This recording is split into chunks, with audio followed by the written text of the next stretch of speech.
So I just want to chat to you a little bit about rucksacks. Now I'm here at a climber's shop and I've brought my rucksack along to show you. It's an Arc'teryx rucksack, and I picked off the low alpine and the mountain equipment rucksack off the shelf here of the range that we've got. Now I'm looking at summer alpine mountaineering rucksacks. So what I'm thinking of is I'm going to be putting everything in the rucksack in the valley, and I'm going to be carrying everything up to an alpine hut.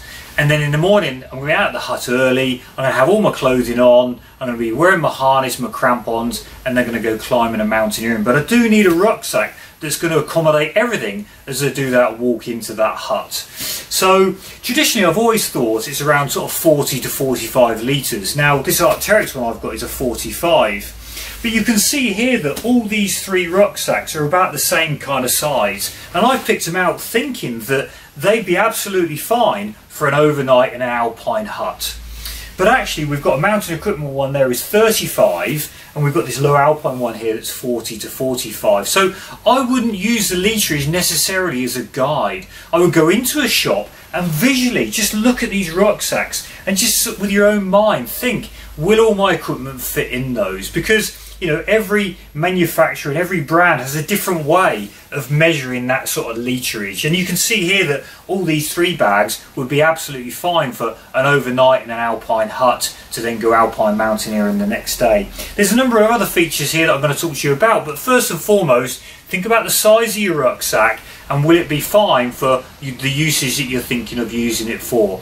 Is it a day rock climbing here in the Lake District? Is it an overnight in an alpine hut? Or is it a multi-day trip where you need to be putting in a sleeping bag, stoves and other camping equipment? So that's the sort of first thing to think about, is the sort of size.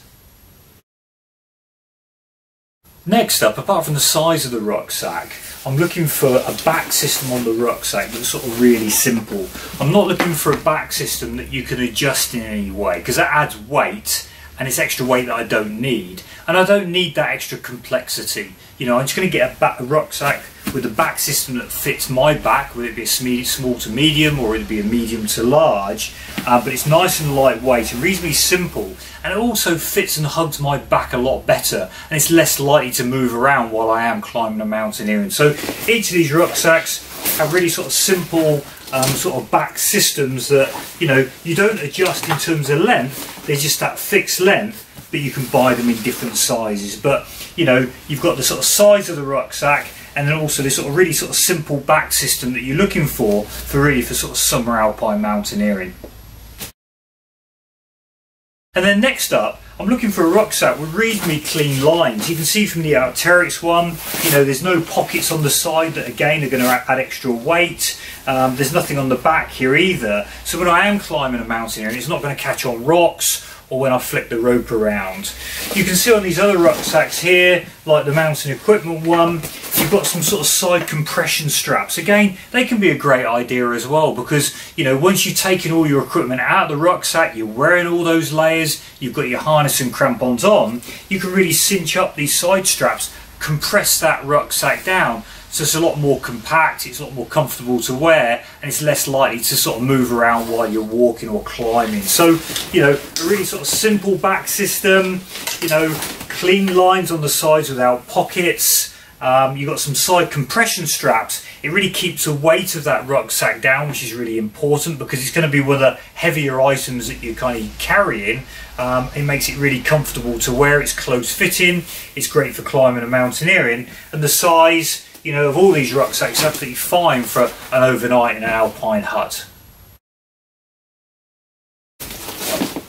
And next up, you know, you want a really sort of simple system to attach your ice axe to when you're not using it. And all these rucksacks have the same sort of feature on the back with this kind of elasticated metal T-piece. And that T-piece kind of goes through the hole, you know, in the head of your ice axe. And the shaft just fits through a loop part way up your rucksack. So you can just sort of slide the sort of shaft through that loop, and then with that metal T-piece, pass it through the gap in your head of your ice axe, flick it on, and then just pull it up nice and tight. And that's nice and securely fits the ice axe onto your back of your rucksack. And like I say, all three of these rucksacks have a similar way of attaching that ice axe.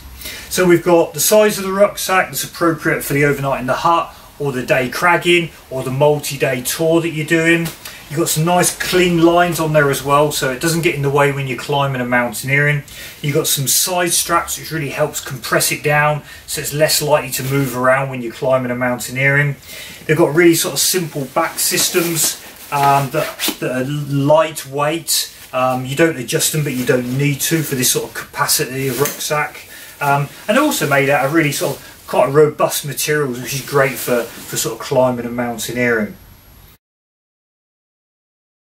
But next up, I guess, is you know, how do you actually stow your kit? Now the Arc'teryx one has got one main compartment with a small pocket on the front here that I can put a few items. But if you do like carrying items in pockets, then the low Alpine one or the mountain equipment one, they both have lids. And some people love lids, and that's great because you can put in these lids, you know, your headlamp, a map, a compass, your sun cream, and you know where they are and you can get to them really easily. And both these lids have pockets in the top of the lid, and also just underneath the lid there'll be another zip, and there'll be a pocket on the inside there. So, you know, having a lid on the rucksack can be really advantageous for carrying all those sort of smaller items, so you don't sort of lose them in that sort of main compartment of your rucksack. But as well as the lids, underneath the lids and on top of my rucksack here as well, the Arc'teryx one, you've got this sort of strap.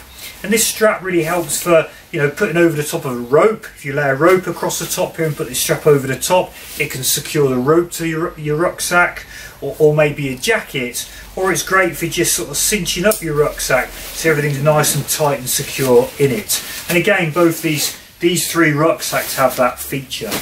So I think for summer alpine mountaineering, you know, you're looking at all those points that I mentioned. I think these rucksacks have all of that. So, you know, go to your shop, have a really good sort of feel for the sort of size that you want, maybe even ask to put items in there to sort of see how it looks while you're carrying some of those items. But, you know, around this sort of size to accommodate all that you need with these sort of clean lines, simple back systems, easy way of putting on your ice axes, and for some people, lids and pockets you can put extra smaller items in, you know, perfect for summer alpine mountaineering.